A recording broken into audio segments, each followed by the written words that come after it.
Bom, gente, estou aqui no meu quarto, estou tentando dormir. Já são 2h15 da manhã. Olha a minha cama. Eu não sei o que é pior. Se é o barulho do ventilador, ó, da minha irmã, ou se é o ronco dela. Eu estava até tentando decorar a música, que eu vou fazer uma coreografia amanhã, que é a minha roupa de coreografia que eu vou fazer amanhã. Tá vendo? Tá tudo aqui. E eu tenho que ensaiar. Mas amanhã vai ser difícil porque essa cama vai embora daqui. 10 horas da manhã vai vir um caminhão buscar. E essa cama também que eu vou dormir vai vir buscar. Então vai ser de manhã aquela confusão. E amanhã tem um dia com Deus. Hoje, né? Dia com Deus. Vou chegar à tarde, a Nina vai até às vezes brigar comigo, mas Deus sabe que eu tô. Olha, agora eu vou na sala pra mostrar o barulho que é essa sala.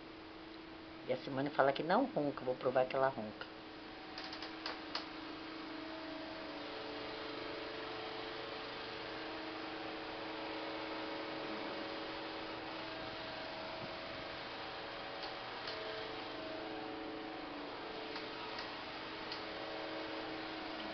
Vai, desce.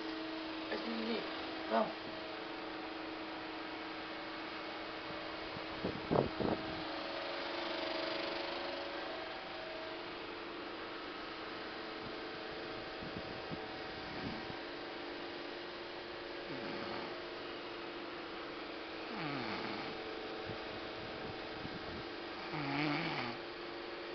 Ela ronca.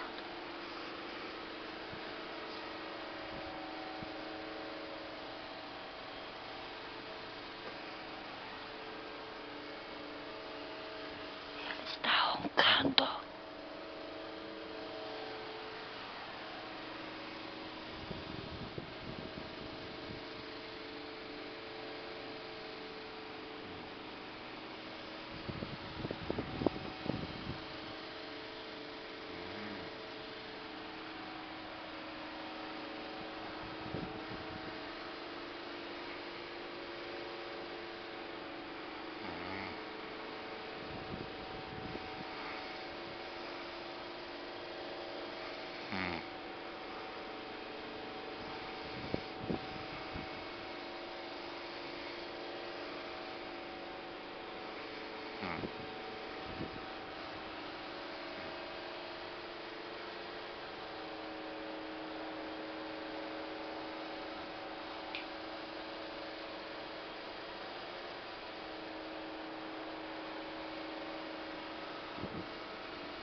Tá vendo, gente?